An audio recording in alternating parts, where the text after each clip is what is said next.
A very pleasant good afternoon as we walk you into another edition of the Lion Country Kia Goon and Ironhead Show. We are coming to you from Quaker Steak Lube, our home away from home and our favorite place to be. We're here every Tuesday and Thursday afternoon. Well, almost every Tuesday and Thursday afternoon from 2 to 4. And we invite you to come on down and join us, or come at any other time they are open. Enjoy the great food, the great beverages, the outstanding service, and you can do all of that while watching your favorite sports on the multiple TV screens located all throughout the establishment.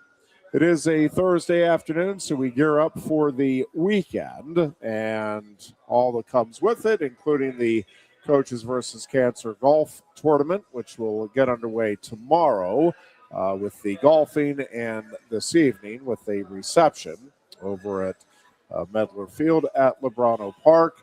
Always a good time and a great cause, and suspect it will be very well attended. Looks like we're going to be in good fortune regarding the weather. Bring a coat.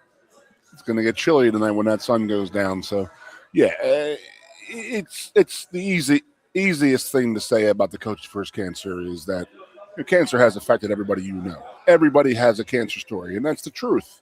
I mean, everybody has a story, a history, a whatnot that goes back to cancer and cancer research. So, love spending time with them and raising money for this, for the dreaded disease. It took my mom, and so it does mean a lot to get involved. And don't kid yourself, it is a fun time too. I mean, I'm interested to see who all was involved this year from the new staff. I know that James wasn't a golfer, so it wasn't a thing for him. He would show up to the events every once in a while and this and that. And I'm interested to see if Coach Campbell's going to be there tonight at the welcome party and then play tomorrow. I don't know if he's planning on it or not. It'd be interesting. Yeah, I have not heard that. I mean, you could play with the Ironhead. Just imagine that. Some unfortunate foursome is going to be stuck, yes, with yours truly in the morning round tomorrow. I will say I am a little out of sorts this afternoon as we do these shows, so forgive me. Lost my phone. My cell phone. I've been yesterday. Thinking about that since you told me. Yeah, and this occurred. It's one of those things. I'm like, I'm sure I just misplaced it, and I still don't really know what else could have happened. But it's one of those things where you're not overly concerned. I was doing some other work on my laptop, and it's like, I wonder what did I do with my phone? And then my kiddo had a baseball game last night, so it's been that long. We're leaving. Yes, this was late afternoon that I first was kind of aware that it's not right by me. And again, didn't think too much of it. And we're getting ready to leave, and then we get to the ballpark, and my lovely wife is like, do you want to answer your phone? I've been trying to get hold of you all day. I'm like, well, interesting thing. I'm not exactly funny sure. Story here. I did do a little more of a thorough check right before we left, like 10 minutes kind of. And again, there's not that many places I can think of that I was at. Pretty much came home, cleaned up some dishes, and fed our wonderful axolotl, and kind of everything I did was either in the kitchen or the living room. And I'm like, well, there's only we have like a coffee table, a little stand, and a kitchen counter. I'm like, well, those are pretty much the three places that it could possibly be, if not in my pocket. And then I'm like, well, maybe it's in the car. So I'm checking. I checked as thoroughly as I can in the car. And again, it's always in the middle console. Every now and then it will go over into the passenger seat. But I mean, I checked all around. It is just super frustrating. And I'm still like, once we get home, I'll do a more thorough check. Well, I did that and still no phone. Wasted, I don't even want to add up the hours today. I'm like, all right, let's retrace as best I can all of the potential spots Wow. that I can even think of. And again, there's not that many. So I was out. I know one place that I definitively had it, local store. It was the last place I visited before going home. My wife did call out there this morning, and they had not seen it. But I'm at the point now where it has to be there somewhere, or Where you told me you were I getting the have bird no feed or idea. the feed? Yeah, so And they said they didn't have it? we'll see. No one turned it in. Correct. That was as of this morning. So What the hell? we'll see. Again, the best case scenario for me is that maybe I set it down, which I can't. I'm just trying to now recreate possibilities. I'm like, could I have set it down on one of the bags of feed as I'm picking up and then just forgotten? And listen, I am dumb enough that is something I would do. There's no argument here. And that is a possibility that if nobody went to that particular seed that we were getting, it's like, well, yeah, I mean, and that's entirely possible. Again, between yesterday afternoon and this morning, it's like, okay, yeah, it's entirely possible that nobody went specifically for that feed. It's insane. And outside of that, I don't know. I really don't know 20 years what else could be. In 20 years, maybe 25, how dependent we become on those things. Yeah, and this is not that I necessarily, but if you want to chime in on the, I was thinking about this. Text Ironhead with all anytime you. Yeah. Phone missing, because I'm like, well, this is mildly reminiscent of the time I lost my wallet. Now, this was before cell phones really became a thing. But we were down in Ocean City, Maryland, and I lost my wallet on a night that I don't remember much from, if you get the idea.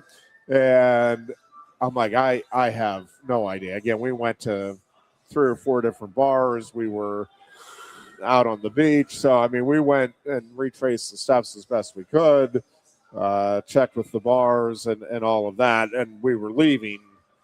I think it was the next day. So, anyways, got home without it. It was like a week later, somebody did find, and I had already, we still got it back. I think, I don't remember the details now. It might have been like $20 in cash in there or something, but everything else was canceled. I think I had already gotten a new license and all of that stuff as well by the time. It might have been a couple of weeks till we got the call back. But I was thinking about this. So, and I'm honestly not 100% sure what my answer is here. But obviously you don't want to lose either. But in this day and age, better off to lose the cell phone or the wallet. And I don't know. I still think I'd rather lose the cell phone, even though, again, in a lot of ways you use it. I use it at least for the same reasons I use the wallet. I mean, a lot of the stuff that you pay for now is over the phone. But between the phone is a pain if I end up not finding it, and I'm still hopeful over the next 24 hours or so here that it will be recovered. But there are some things that would need replaced on the phone, most notably phone numbers and that sort of thing. But it's like, all right, well, you can track that stuff down. It's a pain. But in the wallet, again, getting the credit cards, getting the license, there's just a lot more, at least for me, I think, hassle. There's some, gift cards and store cards and that sort of stuff that I have in there. So while it is driving me borderline bonkers, not having the cell phone, I still think I would rather lose the cell phone than the wallet, given all, again, for me personally, it just what I am discovering, and it is a pain, and there are probably some things I'm missing that I'm going to be really upset about when I find out I missed them. At the same time, I can function without the cell phone, without the wallet. Like, can't really gas up, can't really get to the the amount of stuff that I need replaced to function daily. But it's replaceable. I mean, my thing would be losing numbers, and that information that would be. But that stuff you can get back, but you know what I mean. There's stuff in there. My advice would be don't lose either. You kids out there. Very true. So go ahead and hang on to both. Was in the Bahamas one time and lost my cell phone. Did you ever? I found it. You did. I was in the bathroom. Yeah, I'm still hopeful. Again, we're at about 24. Well, we're coming up on probably about 22 hours right now since I at least realized that I didn't have it yesterday. And I really thought it was just like I'd fallen behind our couch or, I just thought you were avoiding me not returning my text. Yeah. Well, yeah. The wife was not like, I don't know where it is, dear. Are you going to take my phone call? I can't. I'm sorry. I have no idea. And I'm infamous for turning down the volume. So it's not uncommon for me to not return a phone call within an hour or two because this is true. I silence my phone, and I'm not real good about checking it as often as I should when I have it. But I would have gotten back to her before we ended up meeting up at the baseball game last night. So my Bahamas, when I lost the phone, I had all my plane tickets were on there. I mean, I'm sure I can get use my wife's phone type of thing. But you got to fly out of the country. I mean, there's a lot of stuff on there that you lose. So I had my email with the plane tickets and all that stuff on there was gone, and I was like, damn, I was. Again, you can get all of this stuff eventually. Yeah, everything is replaceable, obviously, but at the time, some of the stuff is going to be a real pain. Just think about what gets me is my calendar on my phone. I set up a meeting, I put it right on my phone, my calendar on my phone. Yeah. Well, that's a great question. I'm still more of an old school. Oh, I know. I see your little ledger you bring in here. It's ridiculous. It's a great drinking question. Just sitting around with buddies or whoever and just saying, what has the cell phone replaced? I mean, it's amazing. I will tell you, I was watching news yesterday, and again, it's one of those things I'm kind of vaguely aware of some of the stuff going on technology-wise, but the founder or the head anyway of Robinhood now say like their objective is to basically make the phone your financial center, which for many it's already heading very close toward that. But I mean, he was saying like all business transactions, all credit cards, all gift cards would be done just like you wouldn't have to have, and the amount of security that goes into that, and that's what the discussion was on, is like you've got to be cutting edge and then some with the AI, and it's like a constant updating to make sure nothing's getting hacked and all of that stuff, because obviously that's the biggest concern with it, and they are doing all of these things to try to get out ahead of that. Again, right now, at least for me, while I do use the phone as for payment on some things, most of my stuff is still paid for with a physical credit card. The only thing that I don't have to use my check for. But when's the last time we wrote a check? I got to write checks to my homeowners association. They still will not accept it online and stuff like that because they're old school, obviously. They're not accepting anything. They're not taking Venmo, PayPal, any of that stuff. So, yeah, but think about this. This is the discussion I've had with many people, and that, what is the cell phone replaced? I mean, just think about it. It's an alarm clock. It's your calendar. It's your music. You don't need a radio anymore. You even have a radio in your home. We are on the radio, Jeff. Yes. I'm the exception on a lot of this stuff, but you are. Yeah. This is very true. Yeah. It's just, and then somebody was like, dude, encyclopedias. You don't need an encyclopedia collection anymore. Remember growing up and the family had the whole section of encyclopedias. You go do a book report and you're doing reports, you're using the encyclopedias. Now it's just all Google searches.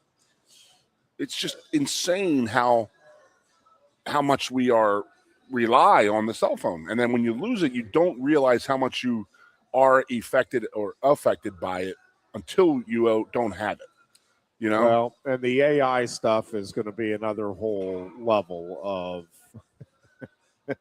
and I can't get my head around that. And there's people that are very upset about it, all that. Well, that's fine. I mean, you can be upset about it, but it's here. It's not going anywhere, and it is, whether we like it or not, it is going to take over just as the internet did, the way we do everything. And so better off to try to get out ahead of it and learn it as much as you can. And I'm saying that more as a reminder to myself, because while my wife is getting adept at the technology, of course, I am dragging my heels and even wading into the AI waters just yet. But it's amazing what all is going on there and what all is coming down the pike in that regard. So we talk about rapid changes. And I'll just text somebody to let them know about that. Give them a call. Give them a shout real quick. One of the things that we've been talking an awful lot about college athletics and how things are changing and will be changing there. And now we have the Senate of all things, because Congress couldn't quite get anything figured out.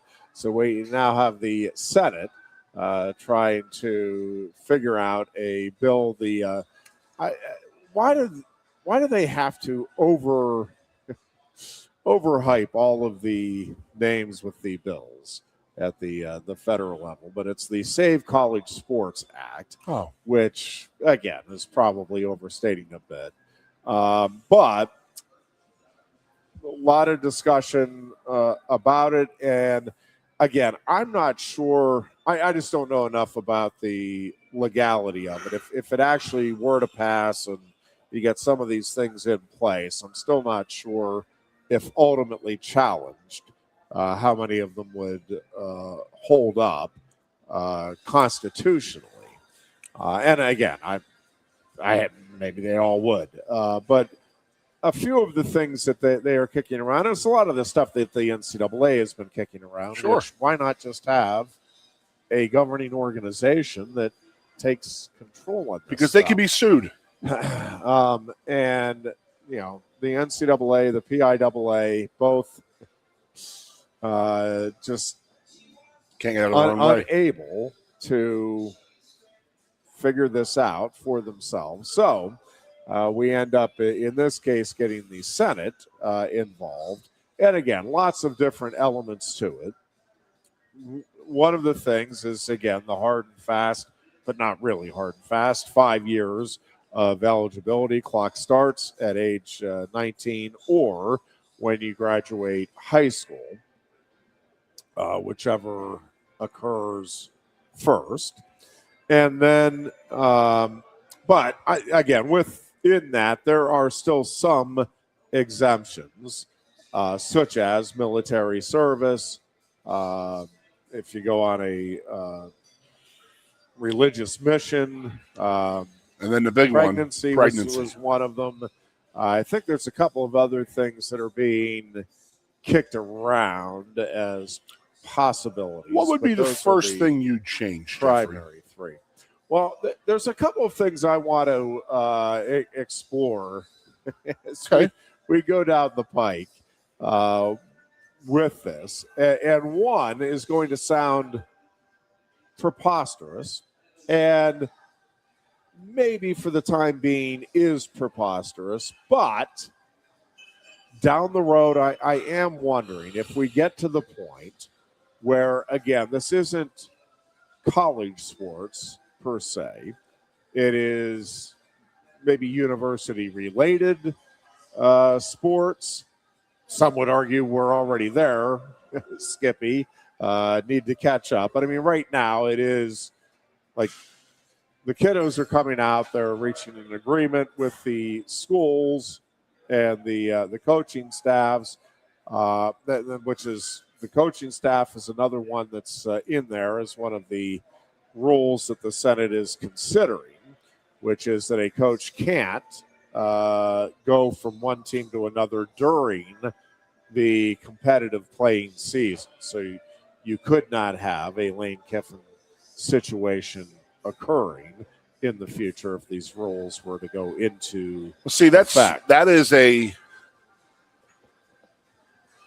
we're still running college sports at the old way, and that is that it used to be a dead time. It was definitely a dead time, but coaches could switch after the season. Yeah, but then now that the playoffs go long, they go so freaking long that this is the problem we're going to run into. Yeah, it's like National Letter of Intent Day.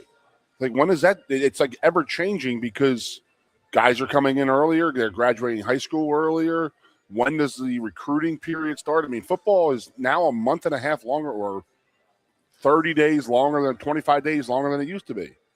You know, but I understand what he did last year was, you know, but then you understand why he did it, because he went to LSU, and if he stayed at Mississippi State and coached them, he's losing that recruiting that he should be out recruiting for LSU. You know what I mean? Yeah. I'm sorry, Ole Miss. Sorry. You know what I mean? So what is the issue? What do? You can't, but recruiting's still going to go on. That's the thing. So you're not going to be able to switch like during the season, like we said, during competitive times. Right? Okay. So yes, but then what do? You mean you're just going to tell LSU, no, you're not going to have a head coach. We're not allowed to announce it. Can they announce it? Can he go work for them? What is their remedy for it? To have no recruiting allowed in December? Well, and this is so. That's crazy. Yes, enforcing some of this stuff and exactly what it entails is also going to be vitally important here as they go down the road on this. And stay with me for a moment, because, again, I know on the surface it's going, wow, that's just absolutely absurd. And I'm just going to tell you, it's not anything that's going to happen real quickly in the next couple of years. But I'm listening to the SEC, Kirby Smart and Greg Sankey, and throwing out the possibility, not that they're looking to make it happen, but it is possible that the SEC could just go off and do its own thing. Here would be, if we get to that point where either the SEC or the Big Ten, or even if they combine and like, hey, we're going to do our own thing here, and again, we get to, let's just say 30 teams, or make it 32, so everything's even for the playoffs. First of all, I do wonder about the financial model there, because while the SEC, has rabid fans and they will undoubtedly be passionate regardless, if you're only playing amongst yourselves, like what reason is a Pennsylvania sports fan going to tune in to an SEC game? Right now, you'll tune in because it impacts potentially what's happening. And I mean, you're just into the sport, but it's a national sport because everybody, the Big Ten and the SEC, and you're all playing in the same league, the same ultimate conference, or whatever you want to call, but it's all one sport. If the SEC is doing their thing and the Big Ten is doing their thing, again, are you, as a Big Ten fan, very likely to check out the SEC if it's going head-to-head with your games, which presumably is what would happen? It just seems unlikely. So it's going to be more of a regional thing. Now, I get that both conferences are now national conferences, but I'm saying you're only going to get, generally speaking, viewership in your areas, wherever your schools are, versus the entire national audience would be my thinking anyway. But if we ever got to that point, and I think it's a big if we got to that point, Goon, and we get to a situation where, again, this is all money driven and the academics are truly just an afterthought. It's like, hey, yeah, if while you're here in town you want to take classes, we can work out an agreement for that. Could we get to the point in college athletics, and I would say definitively we could, where it is not a recruiting process, it is a drafting process? Because otherwise, what if you get a Georgia or an Alabama, what is and they're, again, hoarding all of the top recruits, and now you're down to, let's just say, 16 teams, and you're just playing each other. Well, at some point, do not the Mississippis and the Vanderbilts and the Mississippi State say, you guys have all of the money, all of the clout, facilities that we can't keep up with? And again, this is why I think it is unlikely that we go just to the SEC. Now, I could see, again, SEC and Big Ten, I could see both of them expanding a little bit, maybe cutting some teams out of there, some programs out of there to get to where it is a competitive big boy. You imagine if you school. tried to cut teams? But and we've talked about that in the past. Oh yeah, but the idea of drafting out of high school, where, hey, yeah, we want we're going to take the top hot prospect out of Florida. Oh man, well, we're going to take the top hot prospect out of California with the second pick. Whew, man, now we have the third pick. Can you imagine? No. A world in, I could imagine it. Again, I don't think it's all that likely. Certainly not anything that's going to happen real soon. I mean, I know it's not the college game that we know and we grew up with and all that, with the college, literally the academics being the key. Could you imagine that?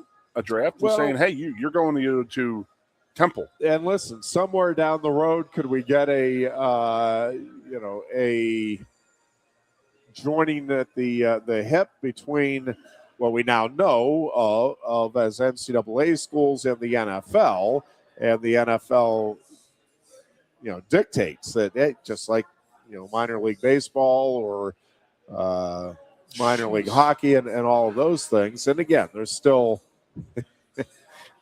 room there where you can work out where you want to go right now. Yeah. But I don't know, just something to keep in the very back of your mind. What would be one of the first things that you'd change? With college athletics, would it be like now? The transfer portal? Would it be coaching changes? Well, I mean, if you could wave your magic wand. Yes, that's what I'm asking. I don't know. Probably it would be getting some sort of a salary cap in place so that there is at least some semblance of competitive balance. Because as everybody has been saying, that the current model is not sustainable, certainly not for everybody involved. Again, there is no way in the current model that some schools are going to be able to have a chance to compete for national titles or even for the playoffs, really, if there's the situation we have now where it is, again, up to anybody what they want to pay, what they're willing to collectively pull together to get their athletes. And again, right now, there's all kinds of workarounds, even if you're like, hey, yeah, we pretty much are agreeing to this. It's like, okay, well, but it's not. There's no ramifications right now for, all right, well, we're going to get a little more money to this athlete or that athlete, and we can work out these arrangements with those athletes. I think the other tricky part here for the Senate, and I think one of the real drives, so for me,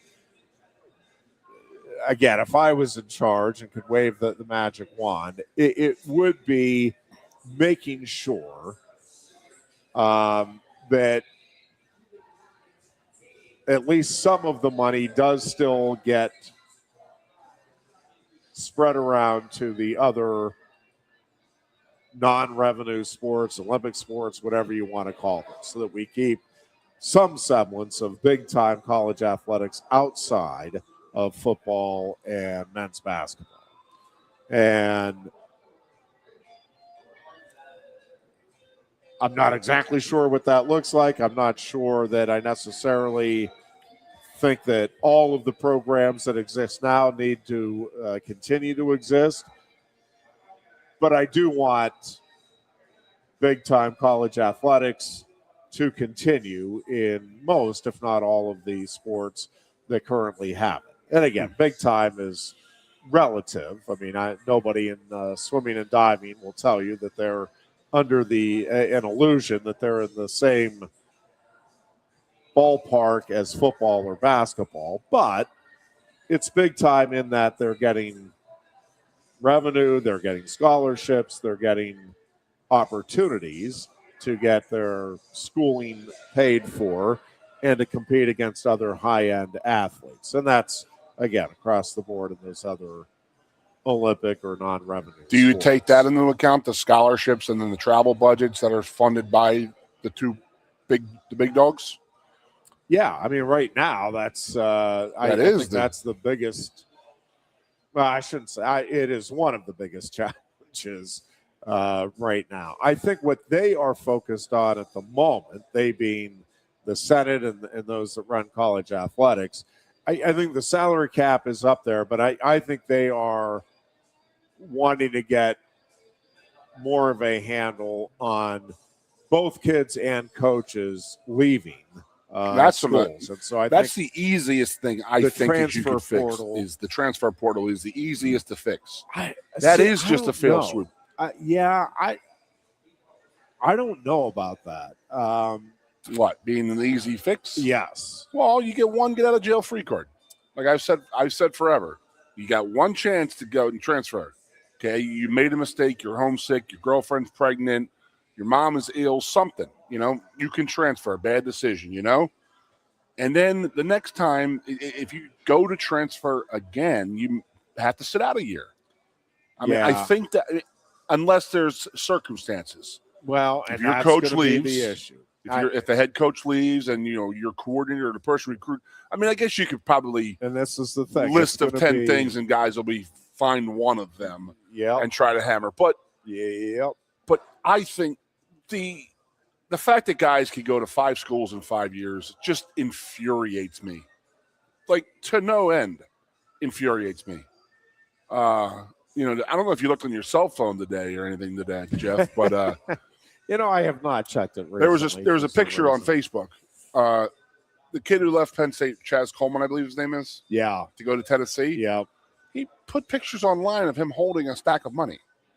And he hasn't gone through spring practice in Knoxville, nor has he showed up for summer workouts.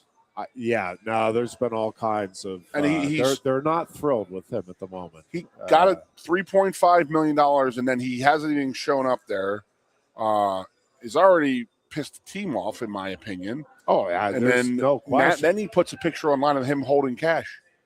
Like, dude, now you're just flaunting it and probably going to ruin it for guys in the future, because guys are going to say, we don't want that to happen, so we're going to make rules for this, and we got to guard against that.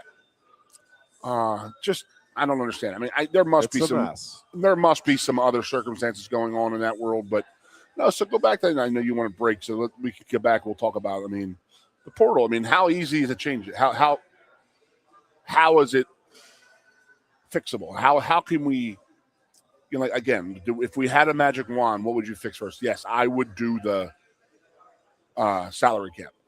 Everybody needs to be playing a level field, but then once you do that, it's going to go back to the McDonald's bags coming back out, because it's going to be, you got to give something better than somebody else. The drafting thing's got me laughing my booty off. Like, how do you do it? Like, Temple has the first overall pick, and they get the number one player in the. I mean, well, that's what I'm saying. If it came to the point where you were just the SEC or just the Big Ten, right? And again, it would you still got to hammer out the contractual agreement. I don't know. It's just something that when they were talking about the SEC breaking off, I'm like, I wonder if that would ever be something that they would even consider. And again, it's nothing. I've not heard anybody mention it. It got me to wondering, got me wondering now, like, sitting there, could things change? It's got me wondering, like, when are you doing this? When they're 15 years old, are you taking when you sign them baseball signs a kid in Latin America or the Caribbean, a Caribbean nation, and they give him a signing bonus when he's 15, but you have the rights to him when he turns and comes to be a professional? It's just, so the Big Ten has your rights. If you go to a Big Ten school, you got to go to this one because they got your rights. Yeah. Crazy. It is. I mean, it's crazy as it is. It is. It is absolutely insane the way it is right now. Maybe it could get more crazy. All right. We'll pick it up on the other side of our first timeout of the afternoon. You're listening to the Lion Country Kia Goon and Ironhead show here from Quaker Steak Lube. You look a bit nervous, hey? Thierry, what's it like to stand in the FIFA World Cup stadium? Wouldn't you like to know? Just tell me.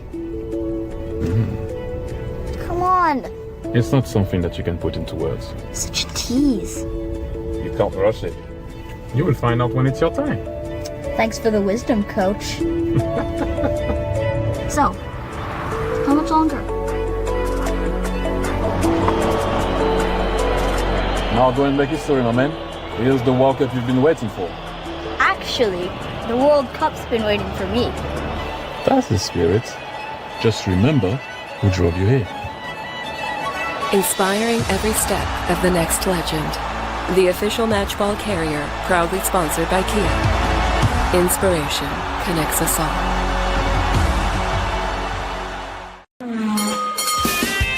If you love wings, if you love rings, and all kinds of other tempting things, great times, great food, get to Quaker Steak Lube. Get our Best Wings USA signature sauces, mouth-watering appetizers, or any of our delicious award-winning lube favorites. Great times, great food, get to Quaker Steak Lube.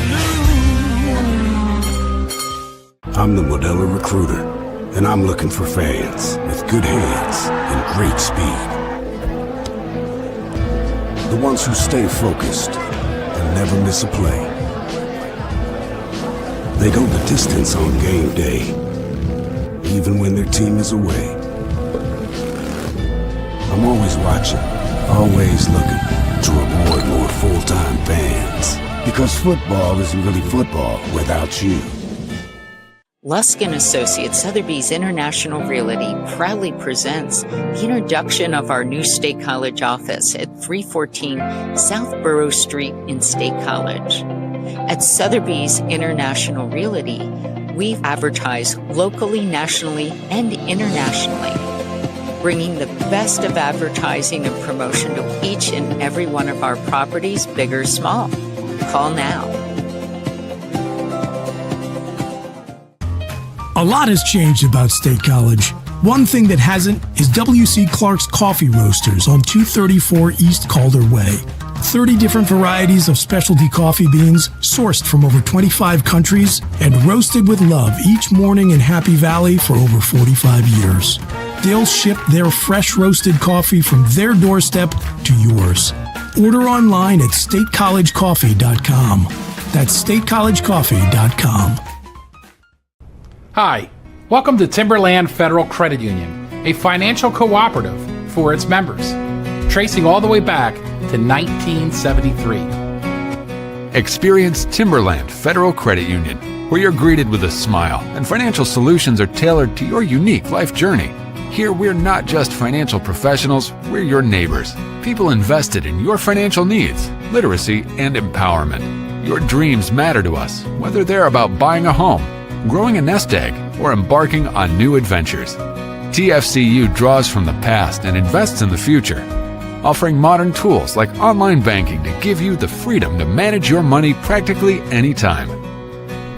Additionally, we're passionate about giving back both time and resources because enhancing our community is at the core of why we're here.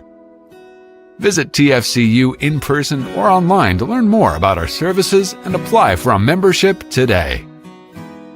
WFXX, once again, the Fox, your sports radio. Broadcasting live, loud and proud from Central PA's Sports Authority, WFXS America. 98.7, the Fox, State College. Back here on a Thursday afternoon, it's the Lion Country Kia Goon and Ironhead show at Quaker Steak and Lube in beautiful State College. It is absolutely beautiful right Gorgeous now. day today. We have a nice spring day. Imagine that. For us. Yeah. I don't think we're going to have any spring days. First one this spring, actually. We've had a great summer so far, a bad winter the last week. So Ironhead, yeah, go ahead. Let's finish her up here. What is easily fixable in college football? Well, easily fixable, I'm not sure. You know what I mean. The transfer portal stuff is interesting because I still don't know. I mean, yeah, you can say, all right, you can only transfer once, and then the second time you have to sit out a year. But does that hold up in court if that's challenged? I mean, even if it's the Senate that passes it and they get congressional approval as well, I'm still not sure. And again, I don't know. I mean, I don't know enough about the legal side of it, but it just seems to me on the surface, where I think you can address it is, and maybe that's part of the with the legislation, is that when you sign, right? Again, there's going to be, there always have been, but I mean, more so this will be a legal contract between student athlete and university, or at least program.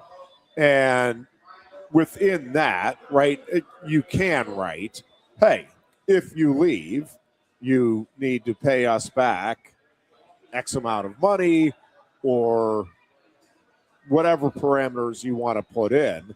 And in that contract, I think you could also write, as per the rules we've set up for our overall league, if you do transfer, let it be known that that is a one-time thing and all of that. So I'm sure, well, I'm not sure, but I think you could legally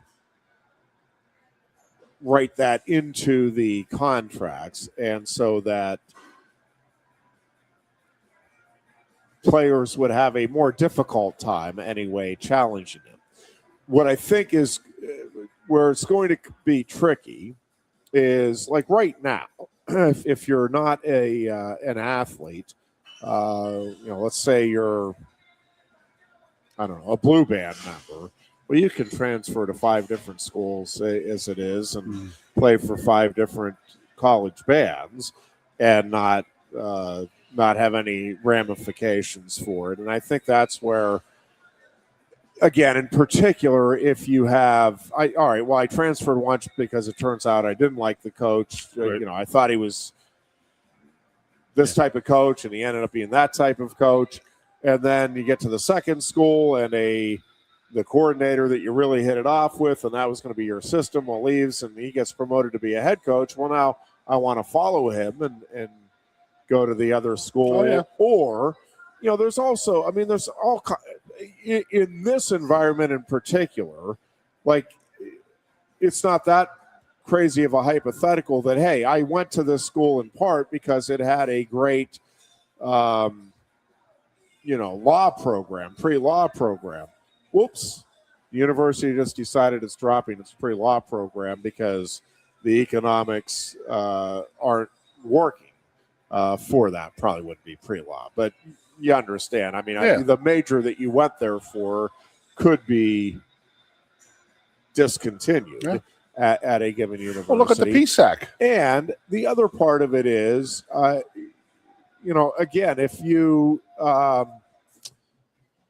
well, go ahead. I'll follow up with that, with the PSAC. No, how they just, okay, we're not having these majors anymore. You got to go down to Bloomsburg from Kutztown to go to that, And I really should start asking more people how are they doing that recruiting wise. It's like, but you look at like West Virginia has dropped they are going through very hard times, but a lot of universities are. They're having to make some tough decisions here on the I think West economic Virginia, front.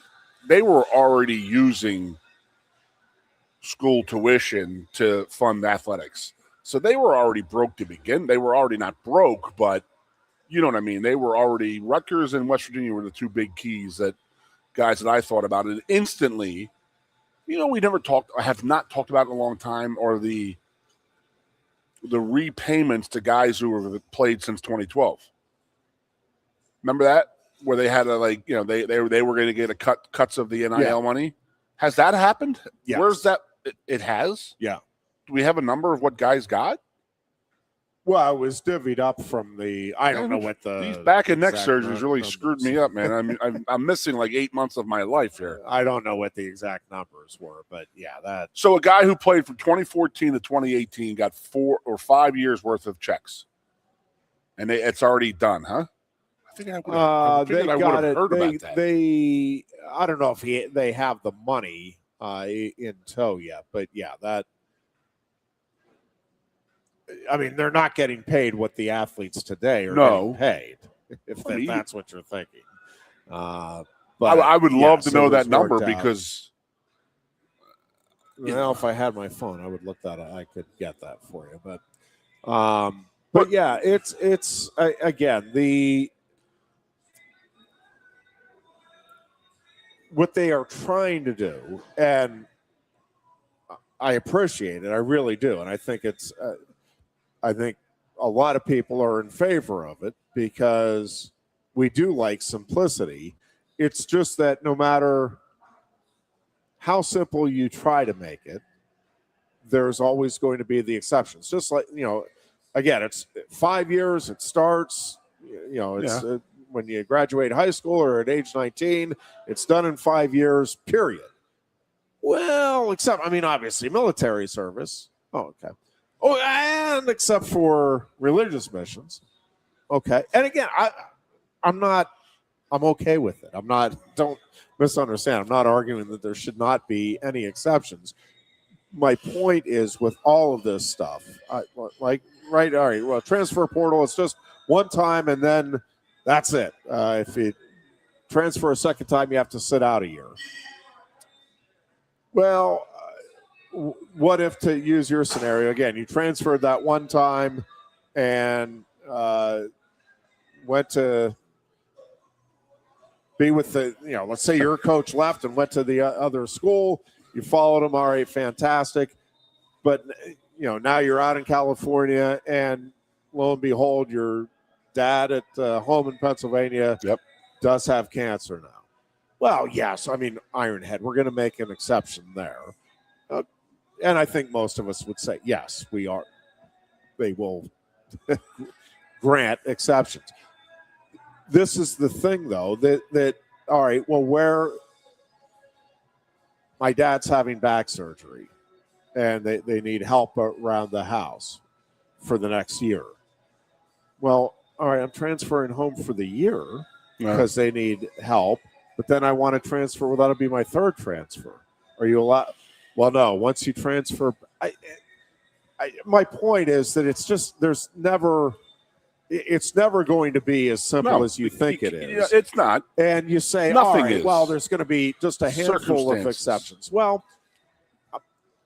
is that true or not? Because if you remember when we started with the red shirt rule, right, it was just, well, if you're injured and you miss the entire season. Medical red shirt. No, at redshirting period. When it first came into play, it was if you are injured and miss the entire season, you get a red shirt. Yeah. Well, then it was like, well, what if we just change it and that you have 5 years to use the 4 years of eligibility? That way, if you get injured, but even if you don't get injured, you can. Okay, well then, but then what if you take the red shirt year and then you get injured and then you, all right, well then, yes. We got to make an exception there. Then you get an extra year of eligibility. Well, what if you miss 2 entire years with injury? Well, if it's documented and, well, what if you miss 1 season and then 10 of the 12 games the next season? Well, yeah, you basically missed 2. Well, what if it's 1 season and 4 games that you got to play the next season, but you missed?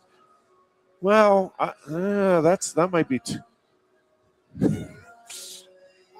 My point is, we started down the path, and people started figuring out more and more. All right, well, are there other reasons that I could get the exception? And yep, there were. And again, it seemed very random sometimes when the exceptions were granted and not granted, which is why, again, we're trying to get to a point where, all right, let's get uniformity, but you're not going to have uniformity is my point. It's never going to be easy. There's always going to be this circumstance or that circumstance, but I would like for that to get a little more under control, and that's the transferring just of. There's also, Jeff. There's also the transfer of the guy who says, "Holy crap, I'm never going to play here." Yep. I want to play. I want to go somewhere where I feel as though I could be competitive. Yep. And get on the field. Well, toward that end. Yep. All right. If let's say you are at Penn State and it's like, oh man, they have 3 great quarterbacks. I'm a quarterback. I'm really good. Like I could play a lot of places, D1, FBS schools, but can't cut it at Penn State. All right. Well, here's, Michigan has an opening. Man, all right. Well, that's big time. So I go there and they're like, yep, you're the number 1 guy. And then the next year, here comes the top overall quarterback of the country. And you decide, you know what, I'm transferring in. Well, now you're stuck because the school committed to you and you were under the impression. And again, I don't think you can tell a school that, well, once you commit to somebody's first team, that's it. Well, no, that's ridiculous. Nobody would agree to that. And, you see it at the professional level where hey, we're bringing you in. You're going to be our guy. Oh, wait, we have another free agent out there. We're going to bring them in, and now you're competing. Oh, by the way, we drafted a guy too. And so, it happens. But are you then obligated to fulfill that? Yep, it stinks. The reason you left, now we're forcing you to stay for the exact same situation. Like that. I thought about this the Probably other day doesn't seem too, fair. and this might be off subject here or on subject. We don't know because that's how we roll. you never know. And that is that not every player is loved by his staff. Maybe they aren't playing well. Maybe they're not, living up to the expectations of a 5-star type of recruit. Maybe you'd be happier somewhere else. Yeah. And by the Let way, us help you with hey, that. I know we gave you $1.2 million last year for your, hey, this is our offer this year, $0.00. Well, again, I think you're forcing you're forcing that person to leave. Yeah, part of what I think is has to happen, and maybe already has. I really don't know exactly what the kids are signing right now when they come into play at Penn State or any other university, but moving forward, I would think it has to. It's a 5-year contract. Like when you are coming out of high school and you're signing, it's a 5-year deal, and these are the parameters for the school and expectations, and these are the parameters and expectations for the kid. And if either, right, I decide again, if you have a mutual parting of the ways, fantastic. Like after 2 years, like, yeah, this isn't working. School agrees. You know what? We'll waive. I don't know how you write into the language, and I don't know how often it's going to be that, because, yeah, if it's a 5-star, like you're saying, if it's a 5-star recruit, you're like, you know what? This guy's average at Bust. best. I mean, I've seen them happen more. Yes, for our program. Yeah, we still need the practice guys, but do you want to spend what you're spending right now on that type of a prospect? And again, maybe with the maybe that all gets sorted out in the whatever they figure out in terms of salary cap and all of that. And again, you're never going to be able to, I don't think, legislate individual deals, right? If a kid, and yeah, there's going to be, just as many of us suspect and know, there always has been, where even though it was expressly not allowed, now it would be allowed, where a businessman can give you $100,000 to go hawk cars for our company. Well, at least, you're doing that up front, whereas before, hey, we'll just give you the $100,000, and there was nothing that the no-show athlete jobs was obligated to do. So again, I mean, that's still going to be part of it. Probably is still part of it, even as we speak in the wild west. That is, it is, and that's exactly what it is. And then the rules are just being made as we're going along. And I signed this kind of deal, and then the school might be like, "Oh, that's a good deal. We'll start doing that." Yeah, it's just crazy. Like I said, I was thinking the other day, it's very easy to get rid of guys now. This is that 5-star kid that you paid a lot of money to and owe a lot of money to, and they believe they are only 12-month deals, by the way, the NIL stuff. So it is negotiable every freaking year. You got, like we said before, like from the start, the coach has got to recruit his team every year. He has to re-recruit every guy every. I mean, how freaking no, that's what I'm saying. Mind-numbing You and make this just a 5-year deal. Moving forward, and say, hey, we're going to give you. You have 5 years to use. We'll give you 5 years. We're going to pay you $5 million in 5 years, or whatever it may be. Can you? I mean, but then you're going to get into you're locking me into that money. I can't negotiate. What if I win the Heisman as a sophomore? Do I get more? I mean, it's just freaking crazy, man. Yep. Oh, Pandora's box got ripped wide open. Take a break here. Yeah. Be back with much more in the second hour of the Lion Country Kia Goon and Ironhead show here.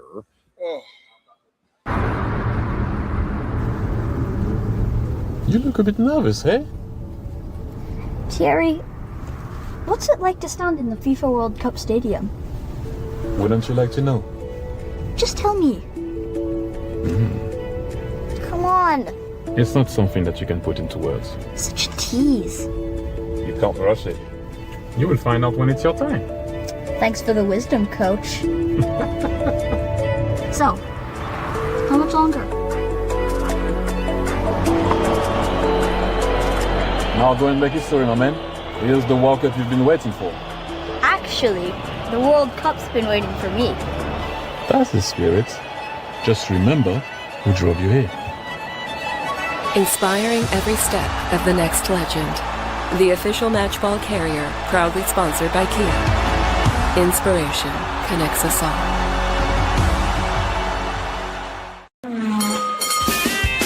If you love wings, if you love rings, and all kinds of other tempting things, great times, great food, get to Quaker Steak Lube. Get our Best Wings USA signature sauces, mouth-watering appetizers, or any of our delicious award-winning lube favorites.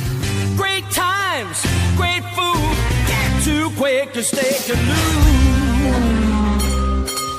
I'm the Modelo Recruiter, and I'm looking for fans with good hands and great speed. The ones who stay focused and never miss a play.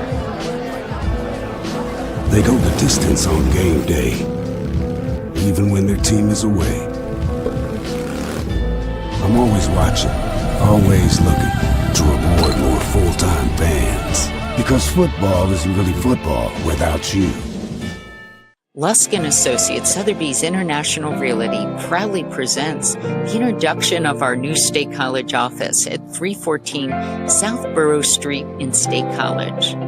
At Sotheby's International Realty, we advertise locally, nationally, and internationally, bringing the best of advertising and promotion to each and every one of our properties, big or small.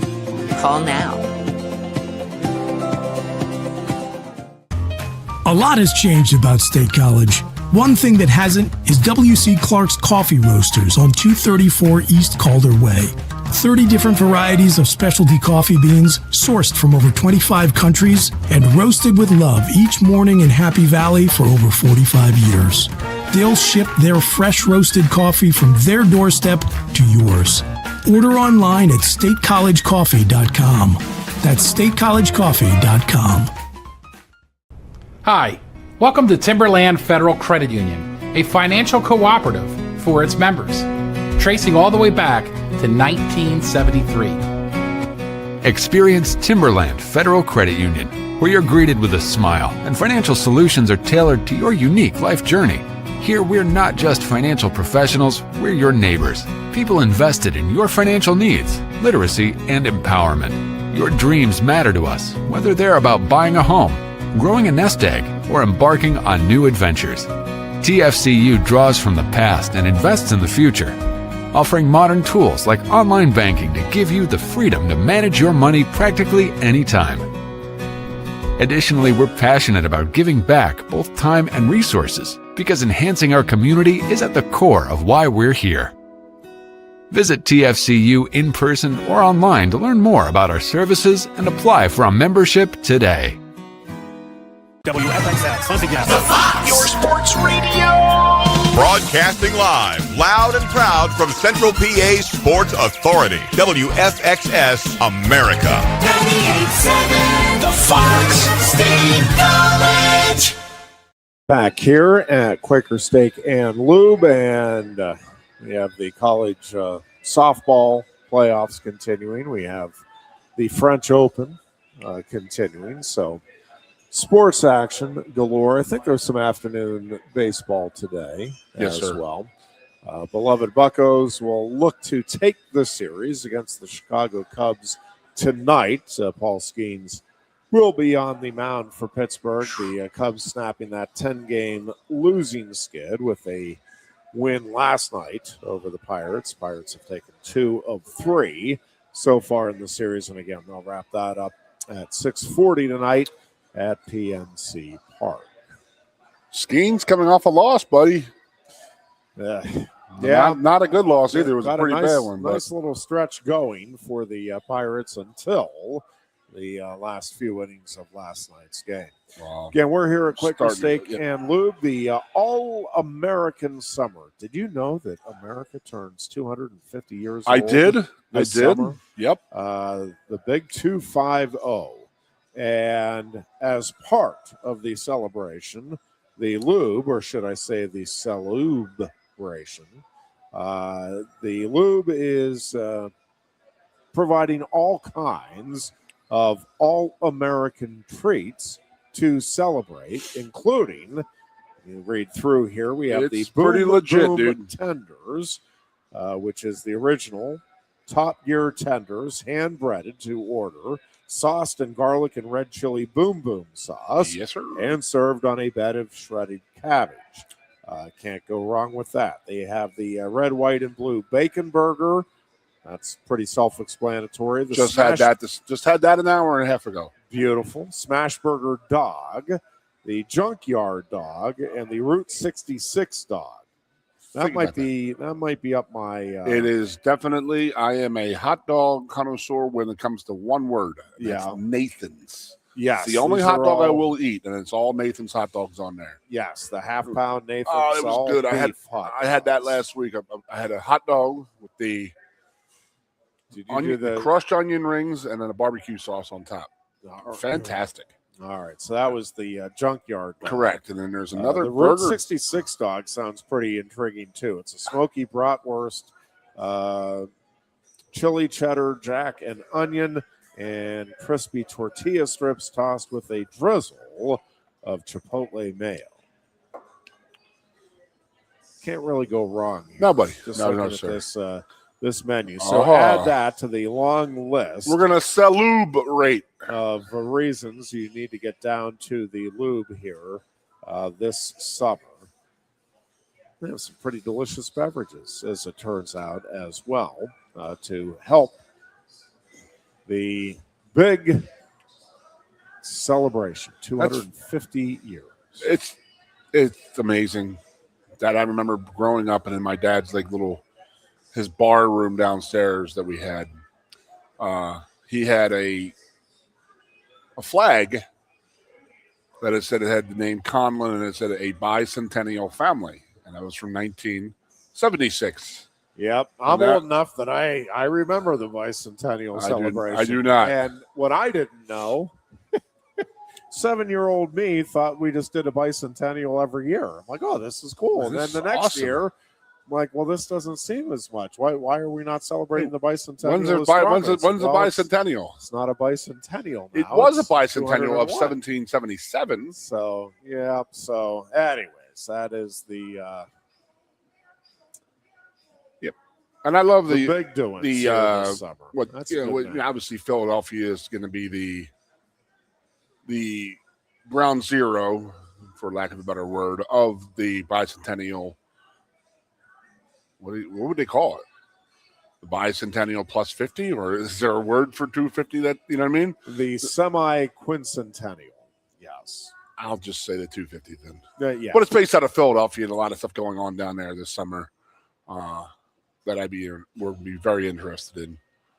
And then the hell I was thinking is the All-Star games there. To give my hark back to my Philadelphia Phillies last night. I don't know if you saw it or looked on your cell phone for it, but I did not. Christopher Sanchez, the guy the Phillies pitcher. Yeah. He's got one loss this year. He's just been dominant. He just pitched last night. He set the all-time Phillies record for scoreless innings. It was set in 1900. And Those were the days. And then they went through, and they his month of May was the second pitcher in the history of Major League Baseball to not allow a run the whole month. That's amazing. I'll tell you what Ohtani is doing as well. This season is absurd, really. And I mean, let's talk about that. I mean, that's Babe Ruth type stuff that you should not be doing. Not in this day and Not age. in this day and age. Especially in this day and age of specialization, where everybody starts, seemingly in high school, if not before, you start to get pigeonholed as, all right, you're a hitter, or you're this position, or you're that position. And now with the designated hitter in all of baseball, I'm also old enough. Kids out there, there was a time when pitchers used to bat. What? It is true. Not just Shohei Ohtani. And there were ramifications for your actions as a pitcher because you had to go That face is their pitcher. Very true as well. Nowadays, we just hit their best players now. But whereas before, it was like you got drilled. Yep. And now there's everywhere is the At high. least in the National. Yes. When did they become in the American League? Do you know? So, 70s. Okay. But so the celebration this year in Philadelphia, it's going to revolve around the All-Star game too, and hopefully Sanchez is if the timing is right, day rest wise, he should be able to get the start for the All-Star game in Philadelphia at home. So pretty cool. A lot of doings down in Philly. Yeah, cool stuff, man. It'll be a fun summer. If somebody asked me, like, my father-in-law, 3 years ago, we went down to Gettysburg. I don't know if you remember me. We went down there for the long weekend on a Penn State bye weekend. I think it was 3 years ago. And my in-laws were amazed that I grew up in the Philadelphia area and we never went to Gettysburg. And I was like, I didn't have to leave Philadelphia. We had the Revolutionary War. I mean, we had all these museums down there. We didn't have to go like a half hour anywhere either way. So, Yeah. No, there's a little bit of history in Philly. Yeah, just a little bit, buddy. No doubt about that. Oh, my detention crew's listening to us right now, Ironhead. Uh-oh. Yeah, my buddy's a teacher down in, I guess we're going to say Shamokin Lidditz, You're Hanover familiar area. with the detention crew, are you? Yeah, I spent some time in detention back in the day. I mean, what do you do, Benson? You keep them off of cell phones or whatever? Is that part of the detention, or they just sit there on their cell phone, be interested to see or to know? Oh, they have to be keeping them off the cell phones. I don't know. You obviously with the little man going to school. I mean, do they keep their phones with them during school now? Well, he doesn't have. I don't know. Once you get to there's a big push right now to keep kiddos from having cell phones until at least 8th grade. There's all kinds of data out there on the harms of, in particular, social media, but just cell phone usage in the younger ages and even 8th grade. I mean, it's debatable whether or not that's necessarily a great idea, but it's the wait till 8. It's a national campaign, but I think a lot of the local schools are advocating it and getting kiddos and parents to sign up that, hey, we will not have cell phones until at least 8th grade, recognizing the Again, I don't have children, so I can't really speak upon this, but it is absolutely amazing how technologically advanced these young kids are. Carrie got a 6-year-old niece, just gets on her grandmom's phone, just goes right to all these different websites where it's like kids YouTube. And then you've been looking at it and you're like, that's not kid YouTube. Well, how the hell did you get to the, you know what I mean? They know how to get to these different things and look stuff up. It's insane. 10 years from now, it's going to be even more bonkers when the 5-year-olds know how to use AI to do everything. And Grandpa Ironhead over here is going to be like, wait, you can do what? Go ahead and write that book for me and let me see. I mean, it's hard to get your head around. I've been reading a good bit over the last couple of days on just how drastically we talk about the college sports world changing, and it is drastically and wildly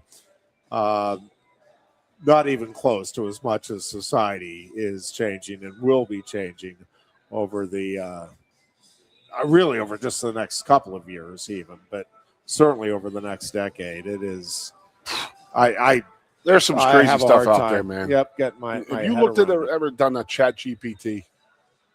I have not. My wife has used it, I think, quite a bit at It's this amazing. point.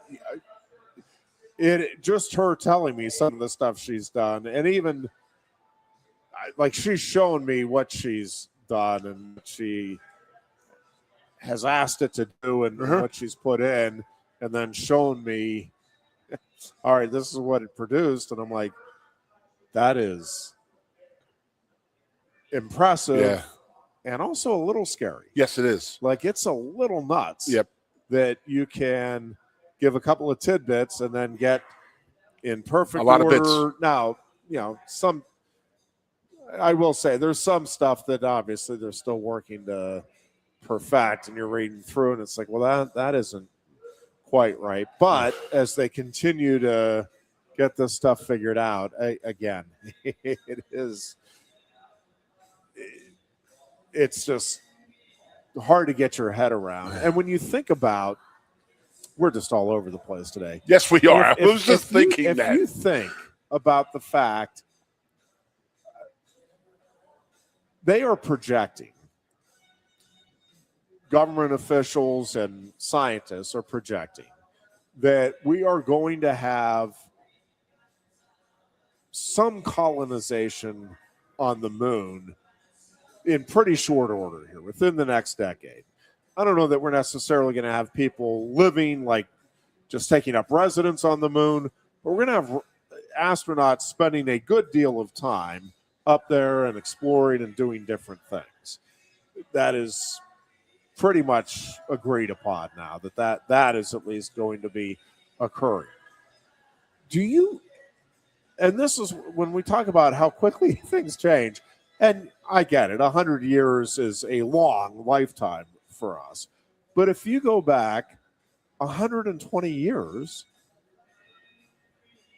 nobody had been up in the air. Yeah. Like, we didn't have a human being that, well, now, I mean, we don't think anything of flying in a plane in societally. I get there are people that don't do it. Fine. Yeah. But I mean, we don't think anything of it. And of course, you're going to get from here to Australia in a day's time. Of course, you're going to. And now we're talking about in less than two lifetimes, right? We're going to go from not being able to, like, having no radio to, oh yeah, no, we're going to be able to communicate back and forth from Mars.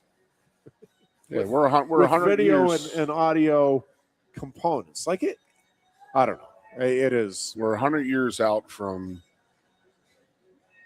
flying over the Atlantic Ocean to Europe in the air to now landing on the moon and living on the moon and hanging out there, chilling out there for a couple periods of days. time. Yeah, and going to Mars and the whole bit. And it does sound like. So back to your, we're going to have people that are going to go to Mars here. Are they going to colonize it? And they're like, well, that's my. Yeah. Are they going to sell like land out there? And somebody's going to get rich on it, of course. You know. So I got to tell you this. So I have done a ChatGPT thing before on some business emails, and it's amazing. I mean, yes, you can put the tidbits in and you get it. What you get out is amazing. But I remember I was a history major in college. I have a lot of knowledge up here, but it's tough for me to put on paper, I guess you'd say. So then, sometimes the punctuation wasn't right or this or that. So grammar wasn't correct. That in itself, I mean, you just put a paper in there, you just write something and have them go in there and ChatGPT just say, hey, clean it up, clean this up. It's amazing what can happen and what they do. Amazing. Yeah. See, I had a girlfriend for that in college. She was a smart one, so I would just write and ramble and bramble and do what I do, type this 20-page paper because that's all history was about a lot of papers. You didn't do a lot of work, but when you had work, you had a lot of it, and that's the easiest way to explain being a history major. But she would go in and correct all my punctuation and pretty much put it in English. into a paper and stuff like that that I could turn in, and that was that helped a lot. But now anybody can do that. But now the turtle can go in there and say, I need a 3-page paper on marbles and this and that, and just spits it out. Now, how does does a teacher? See, not having children is one of those things that, I don't see this stuff. You know what I mean? Where you're going to see it and you see it, you have seen it. And I mean, that's what they could do, right? You can go the history of Tennessee softball. I need a 4-page paper on that. And it would rip it out in 5 minutes. That's amazing. It is. And scary. Yeah. And I don't know. Somehow we still need to teach the critical thinking. I don't know that you necessarily need to be writing out the papers the way we did. Instinctively, I feel like you should have that experience at least. But it's kind of like the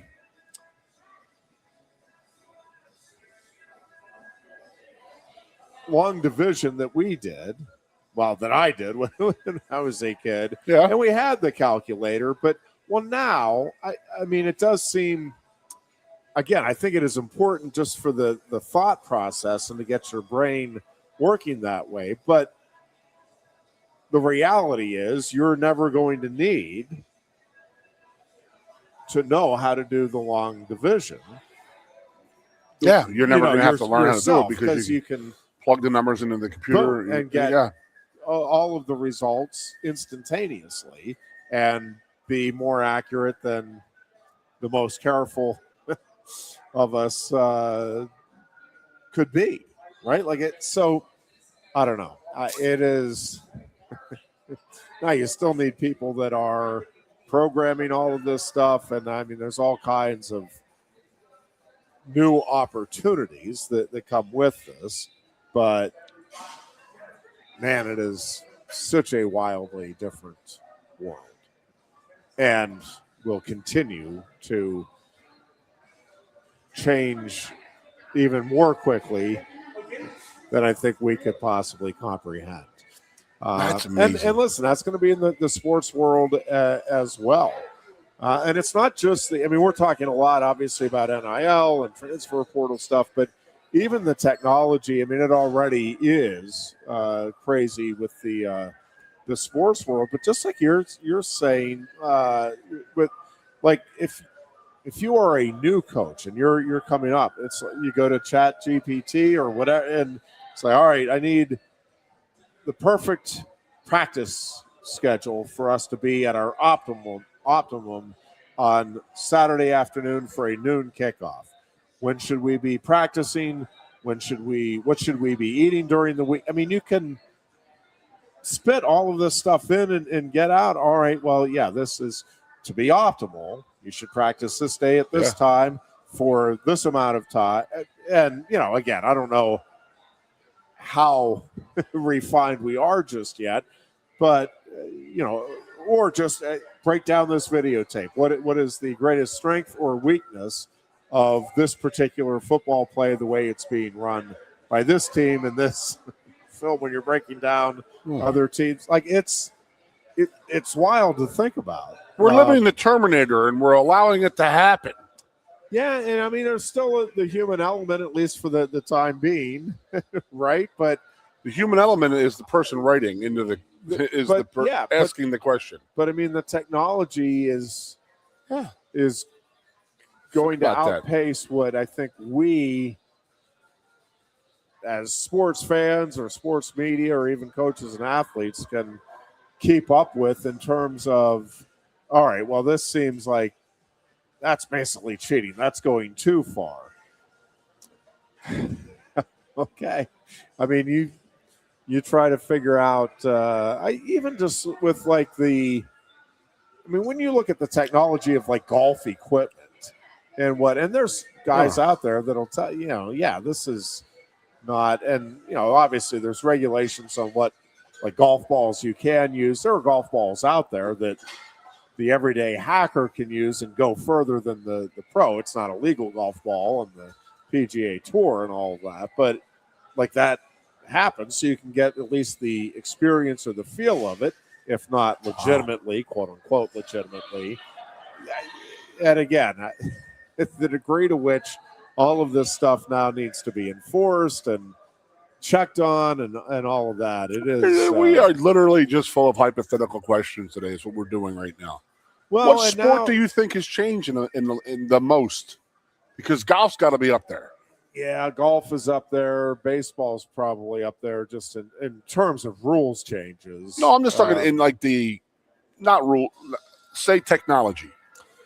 I'd say baseball's up there. Yeah, it's going to be interesting moving forward. And now we have we're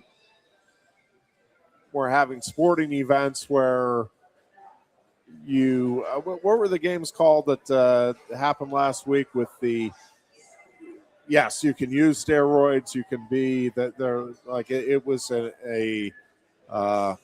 blanking on the term, but it was, hey, we want to see who's the best. It doesn't matter. The untested games, they're just going to say, do whatever you want. We're going to just see feats of human skills here, human feats. Well, that's oh my God, they have. Let's see who's the. Let's see how far we can push the human body. The fastest or the strongest, and all of those things. And there was really seriously a set of games like that. Oh yeah, yeah. I gotta find this out. Yep. Yeah, I'm blanking on the exact term. The unethics. I'm without my my. You should use your cell phone for that, Jeffrey. Yeah, I would like to. So detention down at Lancaster Catholic, I was told that they use their phones throughout the day in school.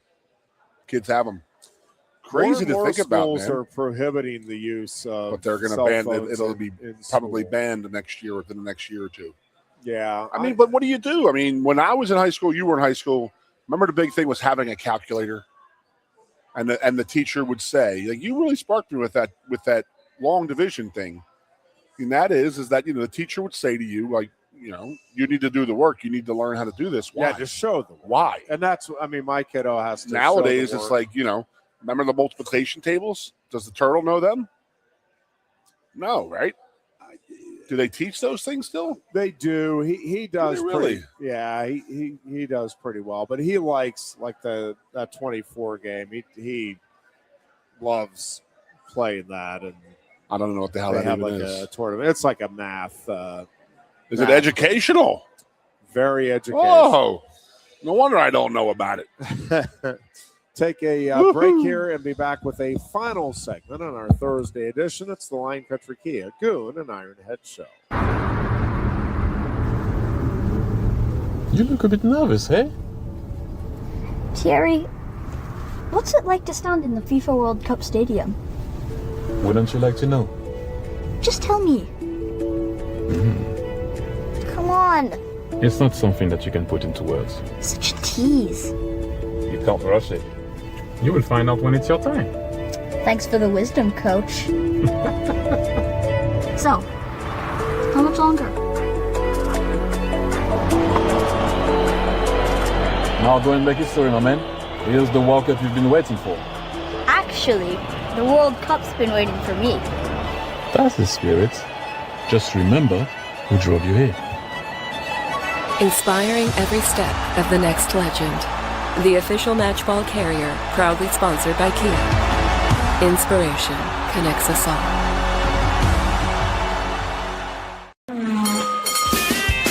If you love wings, if you love rings, and all kinds of other tempting things, great times, great food, get to Quaker Steak Lube. Get our Best Wings USA signature sauces, mouth-watering appetizers, or any of our delicious award-winning lube favorites.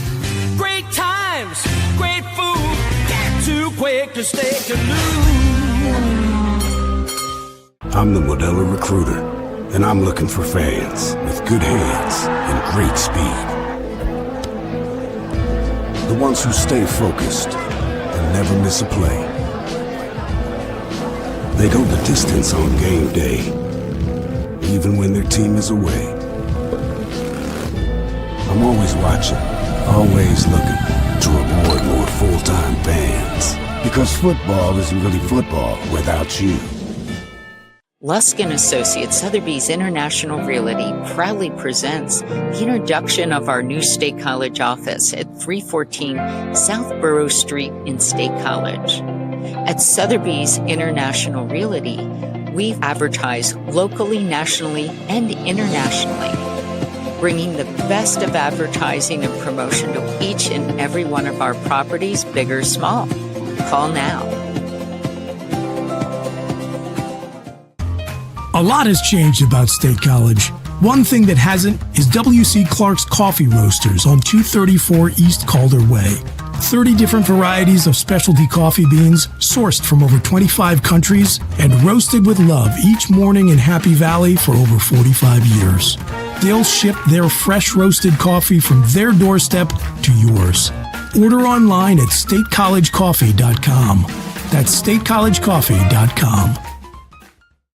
Hi, welcome to Timberland Federal Credit Union, a financial cooperative for its members, tracing all the way back to 1973. Experience Timberland Federal Credit Union, where you're greeted with a smile and financial solutions are tailored to your unique life journey. Here, we're not just financial professionals, we're your neighbors, people invested in your financial needs, literacy, and empowerment.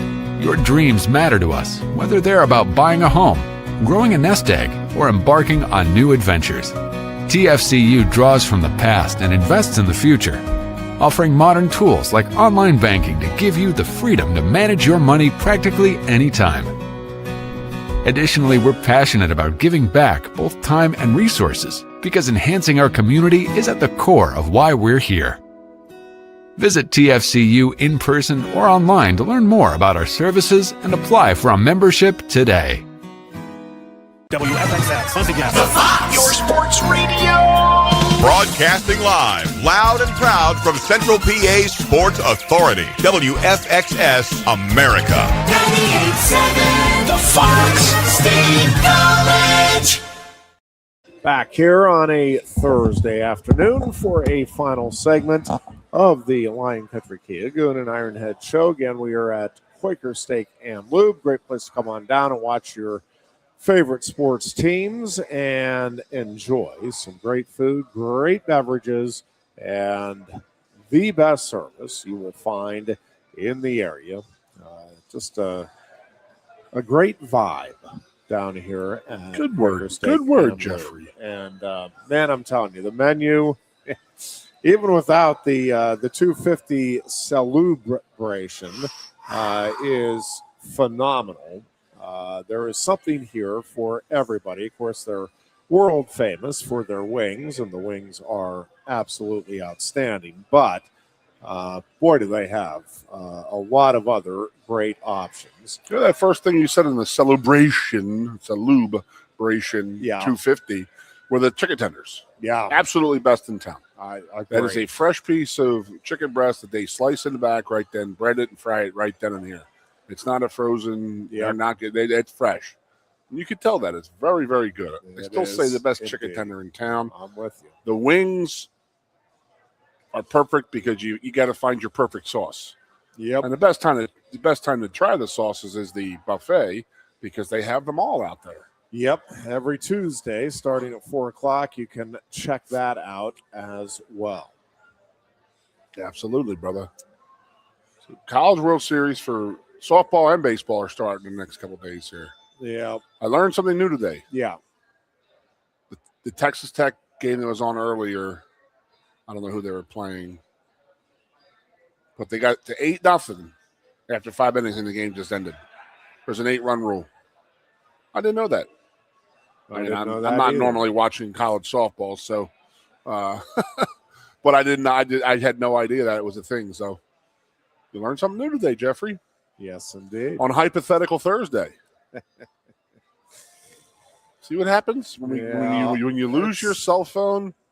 All you got to do, you get into the hypothetical situations. Yeah. What would you do if?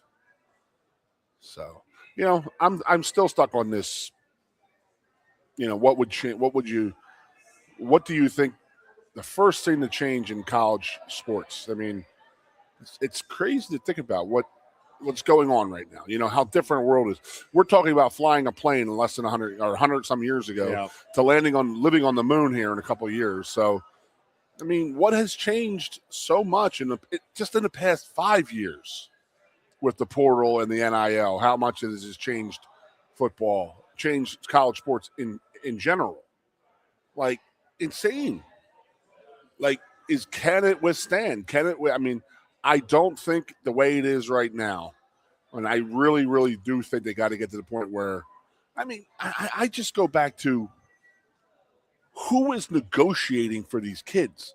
You know, you go with the collective bargaining agreement all the time, and I'm always like, yeah, who is doing the players' bidding? Who is saying? And it's just like the adults run everything and tell the children what they get, and then in the end, that's where we're at right now. Yeah, like we just give the players everything they want, because I don't understand. I mean, if they had just not been greedy and been forward thinking a little bit 25, 30, 40, 50 years ago, 10 years ago, if they were forward enough thinking to say, hey, let's give these kids a stipend. And I will go back to, if you give a kid $10,000 a month, and every kid on that football team, every kid on that baseball, I mean, if they're money-making sports, okay, so we don't have to go down that route right now. But as an athlete, the guys are getting paid. $120,000 is more than enough money, and I guarantee you kids would have accepted it then. And we would not be in this where you're paying $1.5 million to a kid who's never played college football, expected to come in. It's mind-blowing. Mind-blowing how bad the adults in the room screwed this one up. And how many opportunities they had for decades to try and fix it, but the greed took over, and it was just greed. I mean, you're seeing the numbers right now, Ironhead. What the hell were these schools making before? What were these conferences making? Now it's out in the public of what they're having to pay kids and stuff like that. So it's public knowledge now. It's freaking crazy. What were they making when I was playing here? What were they making 10 years ago when Joe Paterno was still the coach? What were the universities making? It's just crazy. It would be interesting to, obviously, not going to happen. At least maybe once we get AI, maybe the time travel thing is going to occur. But it would be, I would like to visit that hypothetical world where, let's say in 1985, they started off with a $500 a month. $500. You know how much money that was? Well, and if it was done, then, right, everybody would be celebrating $500 a month, and nobody would be thinking anything of it. And then, yes, it would have gone up incrementally and all of that. And yes, we would have prevented. Well, the NCAA would have prevented all that has occurred here in recent years, because it would have, again, just continued to go up, and everybody would be praising college sports for figuring this out. And yep, you just got to keep upping the ante a little bit in terms of the stipend, and understand costs are going up and all of that. And nobody would have given it a second thought. And instead, they just held out. And that is the other one that I'm greed, brother. Curious to see with what they are proposing here with this Senate bill in not allowing professional athletes to then return to college and play sports. And what I haven't seen, I haven't delved. I've more been looking at the headlines on this one the last day or so. But what I'm not clear on is they're not saying across the board, or are they? Like Jordan Childs, would she still be allowed to be in gymnastics after having been in the Olympics and getting again? I don't know what I don't know how they're defining professional, which I think is going to be interesting in and of itself, because all of these well, not all of them, but the majority of these kids now are going to be getting paid by the schools. So does Jordan Childs, like, she gets money from the Olympic, like all of these athletes do. Is she considered a professional athlete by competing in the Olympics, or is it that you have to be in a specific professional world? And if that is the case, I still have questions about, the famous Jeremy Bloom case, where the professional skier who then wanted to be a wide receiver at Colorado. Like, can somebody be a professional in one sport and then still play collegiately in another? I'm guessing that is spelled out in this. I just haven't delved into it enough to know, but I would think that would be permissible. I don't know why it wouldn't be, right? If you're and again, there's not going to be a ton of people that are, hey, I'm a professional in this sport up through till I'm 19. Now I'm going to go play college, whatever. But there will be some, presumably, that will at least have that opportunity if they want to take advantage of it. That's crazy. I mean, did you see the LSU basketball thing when they're hiring? It literally is. They're hiring. Yes. They're hiring. They're not enrolling at LSU. They are G League basketball players who are professional basketball players who are not in the NBA. Right. So they're in the AAA minor leagues, to give you that comparison. But LSU has offered them 5 guys scholarships to come play at LSU. Yep. It's insane that we're losing everything about the collegiate game. Everything is out the window. And there's arguments for both sides. I mean, you can see the arguments. I mean, you can't say no from letting them hire players. I mean, they choose to go to school as long as they're going to school, I guess. Is that what they're saying? But you're not a college graduate. I mean, are they not? Will they be victims of the 5 for 5? And God, dang, man, it's just. Again, Pat Kraft, I would never want your job right now. I mean, even now more than ever because of what is going on here. Again, I just can't fathom. Like, guys that I come in with, guys that I have on my cell phone and I text every day. There's 30 guys on this text, whatever. Pretty much our recruiting class from 91, the 94, 95 guys. It's just like we were brothers, and it's like you have a new set of brothers every year. You know what I mean? It's just crazy to think about. And it's not like you're leaving because guys left. JT Morris left. He missed his girl. He missed the South. He missed his mama. All that. He left. He transferred out. Everybody else wanted to transfer. Joe wouldn't allow it. So that was a big thing of not being allowed to transfer because Joe knew it was best for you. And looking back on it, he was very true. You had to follow this through and follow it out and do it, but to sit there and say, like, hey, you could be one of the best players in a team. You could be a star here, but you're still going to leave because you could go make money somewhere else, and you're no longer a team. You're just paid. You're professionals now. I mean, that was the one distinction between collegiate and the professional ranks. Money is a big thing. It changes everything. Once money comes into play, everything's out the damn door. And I just can't imagine, my 5 offensive line buddies, our guys we played in 94 together, would 3 of us would have transferred before the 95 season probably. Most likely because we'd all get big money. Oh, we got that big offensive tackle from Penn State coming in here now. Cost us $2 million, but, I mean, and you can't blame the kid. What is the kid supposed to do? Say no? I mean, I love Penn State that much that I'm gonna say no to $2 million. Yes, I'm going to say to Penn State, I have an offer for $2 million. Will you match that? And it's, it puts schools in a predicament, man. Goodness gracious. I'm on a freaking. Well, and there are still, you are going to have kids that will, you know what? My dream was always to play at Penn State. And even though Penn State can't offer what,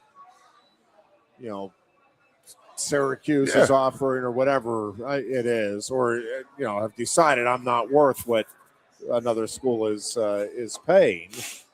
you know what? I still want to follow my all-time dream, but you are going to have other kids, right, who are understandably like, yeah, this is got to make a business decision for I made a myself business decision and to come my here. family. I don't like Penn State when I grew up. I didn't like it at all, but hey, they offered the most money, so here I am. Is that good? Or you can grow up like, I hate Pitt. I'm a Penn State fan my whole life, but guess what? Penn State didn't offer me crap. Pitt offered me a lot of money. So here I am. Go Pitt. I got drafted by Temple. I got to go live in North Philadelphia now for my collegiate experience. Yeah, a little rough. Yeah. A little rough. Goodness gracious, Ironhead. But still an opportunity. I guess, and you're getting paid. So, I mean, that's the thing. Hey, you got to go live in Philadelphia, but hey, you're going to be paid as the number 1 overall pick. So, makes the life a little bit easier. Funny how money does that, Jeffrey. Funny. And infuriating. Yeah. It is really good to see Kale's team. It really is. It is a breath of fresh air at times when those kids, nobody's leaving. They're absolutely loaded. You're going to have to fight for your spot to get on that starting roster. And they're all okay with it. Every one of them is okay with it. Where a lot of the kids who play in sports now, it's like they want that. I want that job. Tell me I have the job and I'm coming there. No, you got to earn it here. And these kids that they're recruiting are the right kids for this place. I'm more and more convinced of that every day. They're old school kids, man. Good for them. Yeah. You should work for them, Jeff. The thing about that is that I don't know a coach out there that wouldn't like to have that situation, right? Like, I mean, Kale he has worked his tail off. I don't mean that this was handed Correct. to him and he's just he just happened to be at the right place at the right time. He really got lucky there. But it is an unusual situation that he finds himself in now, having established the success that this program has, having earned the trust of families and wrestlers over the years. And I think that's the big thing right now is within that program, right? It's one thing for your coach to tell you something. And yeah, I mean, you're seeing the results. That speaks for itself. But it's another when you then talk to the kids that are in the program and they're saying, no, this really is how it is. Like, we're just focused on getting better each day. They are taking their time with each of us and breaking down what we need to do and, setting us up for success in life and, wrestling both here and in the international scene and all of those things. And, yeah, when they're telling you they're here for you, they're here for you. And so I think it kind of builds upon itself. And the kids now are also able to, after the recruiting visits, hey, coach, I know this guy's saying he's a team guy. What he was telling us was, hey, how much more can I get this jacked up on the NIL stuff? Might not be the right fit. And that's a hypothetical. I honestly don't know of any situations like that. But I'm saying that I do think they're at the point now where the kids can also recognize, and I think there's that trust level now between the kids in the program and the coaching staff both ways that, hey, yeah, this kid, it might mean I'm losing a starting job, which would stink. Hopefully it doesn't. But, yeah, he seems like a legit, good guy, and we want him in here versus, after talking to him, coaches, are you sure this is a guy that we really want around our program with everything we have going on in terms of that positivity right now? And I don't know. A couple of other things just happening on the local scene. Yep. We are huge fans, our family, of the Climb Nittany gym down in Boalsburg. This weekend will be the end of it for the time being, at least. I know there's a group trying to navigate the waters of making it a nonprofit opportunity and reopening at some point. It'll likely shut down for at least the summer. Whether or not it reopens at any point is very much unclear right now. I will just say the staff there, we've talked about this on, I don't know if we've talked about this specifically on this show. We probably have. I know on our morning show over the years, one of the neat things to me just about life is the different groups that are out there that bond around their commonality, whether it is stamp collecting, whether it is old cars, whether it is lacrosse or wrestling or football or rugby or any sport that's out there, right? They all have, hey, you're a rugby player? Yeah, I was a rugby player. Let's go have a couple of beers and talk about it, right? And again, it's amazing all of the different cultures that are out there around all of these sports, all of these habits, and all that. The climbing culture, I don't know if it's like this everywhere. I'm assuming there's an element of it that is.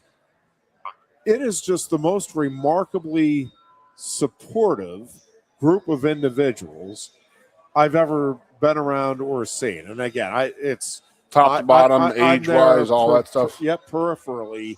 But watching the way that staff at Climb Nittany in particular, but just in general, the folks that are down there and climbing, and when they see somebody struggling, it's like, hey, maybe try it this way, or hey, did you think about maybe putting your foot up there or trying this grip or whatever. It is just a really neat community, and I do hope one way or another that it does come back.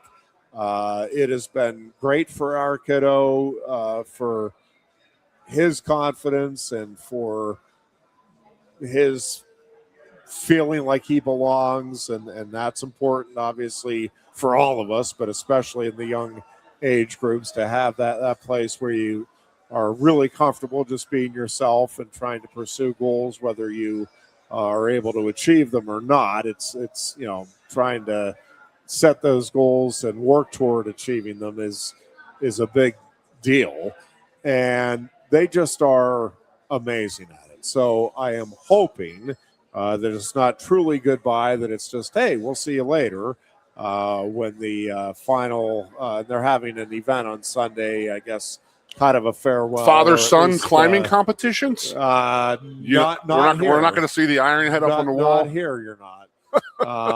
But it is. It's a really neat community that they have down there. And again, I'm presuming the climbing community in general is like that. But, man, it is really special what they have been able to build down there, and just hope that they are able to figure out a way to bring it back and get it going again here, because I know for those that have been there, all ages, it has been a really special, really important opportunity for folks to have in this area. So fingers crossed in that regard. Also, I just want to give a shout out to the Little League coaches in our area. Across the board, at least from what I've seen, obviously we've had really just two head coaches that our kiddo has dealt with, and they have both been absolutely phenomenal in emphasizing the fun element of baseball. And hey, yep, we want you to learn, we want you to do your best, but we want you to have fun. Like, it's a sport, and it's, understanding that, yeah, there are some kids here that are going to go on and do some great things, maybe some really great things, hopefully, but the overwhelming majority of these kids are here to get a little bit of an experience during their childhood years, and they'll be moving on to other things after 5th or 6th grade, and understanding that that's the majority of those kids, to be able to make it an experience where they are learning. Those that do want to move on or will move on have a good fundamental understanding of the sport and what needs to be done, but also creating that camaraderie and making it a fun. That is not an easy balance, I will say. And I do have a great appreciation for the coaches that are involved with State College Little League and their ability to, again, both do a good job of teaching and creating some basic understanding of this is what needs to happen and developing the players, but also understanding, hey, let's have some fun. Let's see what we can do, and let's create some memories here for those of you that, that this is going to be a short-term type of thing, just getting exposed to baseball. They have done a great job of it. Got to bring that enthusiasm as a coach, man. Yeah, it has been a lot of fun. Cool. The kids, you can see the progress. They had a game last night, and it was just a really well-played game. A lot of there were 3 line drives. I mean, well-hit balls and just great defensive plays out in the field by both teams. And it's like, this is... They weren't making them 6 weeks ago, were they? Baseball. Good for them. And it's fun to watch, fun to see that occur. So those are my kudos for the week and weekend. We hope you have a great weekend. We will be back on Tuesday. Until then, be good and be safe. You look a bit nervous, hey? Thierry, what's it like to stand in the FIFA World Cup stadium? Wouldn't you like to know? Just tell me. Come on. It's not something that you can put into words. Such a tease. You can't rush it. You will find out when it's your time. Thanks for the wisdom, Coach.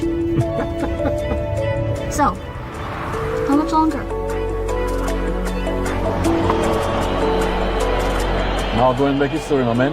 Here's the World Cup you've been waiting for. Actually, the World Cup's been waiting for me. That's the spirit. Just remember who drove you here. Inspiring every step of the next legend.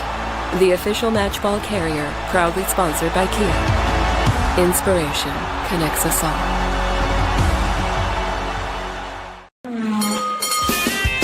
If you love wings, if you love rings, and all kinds of other tempting things, great times, great food, get to Quaker Steak Lube. Get our Best Wings USA signature sauces, mouth-watering appetizers, or any of our delicious award-winning lube favorites. Great times, great food, get to Quaker Steak Lube. I'm the Modelo Recruiter, and I'm looking for fans with good hands and great speed. The ones who stay focused and never miss a play. They go the distance on game day, even when their team is away. I'm always watching, always looking to reward more full-time fans. Because football isn't really football without you. Lusk & Associates Sotheby's International Realty proudly presents the introduction of our new State College office at 314 South Borough Street in State College. At Sotheby's International Realty, we advertise locally, nationally, and internationally, bringing the best of advertising and promotion to each and every one of our properties, big or small. Call now. A lot has changed about State College. One thing that hasn't is W.C. Clark's Coffee Roasters on 234 East Calder Way. 30 different varieties of specialty coffee beans sourced from over 25 countries and roasted with love each morning in Happy Valley for over 45 years. They'll ship their fresh roasted coffee from their doorstep to yours. Order online at statecollegecoffee.com. That's statecollegecoffee.com. Hi, welcome to Timberland Federal Credit Union, a financial cooperative for its members, tracing all the way back to 1973. Experience Timberland Federal Credit Union, where you're greeted with a smile and financial solutions are tailored to your unique life journey. Here, we're not just financial professionals, we're your neighbors. People invested in your financial needs, literacy, and empowerment. Your dreams matter to us, whether they're about buying a home, growing a nest egg, or embarking on new adventures. TFCU draws from the past and invests in the future, offering modern tools like online banking to give you the freedom to manage your money practically anytime. Additionally, we're passionate about giving back both time and resources because enhancing our community is at the core of why we're here. Visit TFCU in person or online to learn more about our services and apply for a membership today. WFXX, once again, the Fox, your sports radio. Broadcasting live, loud and proud from Central PA's Sports Authority, WFXS America. 98.7, the Fox.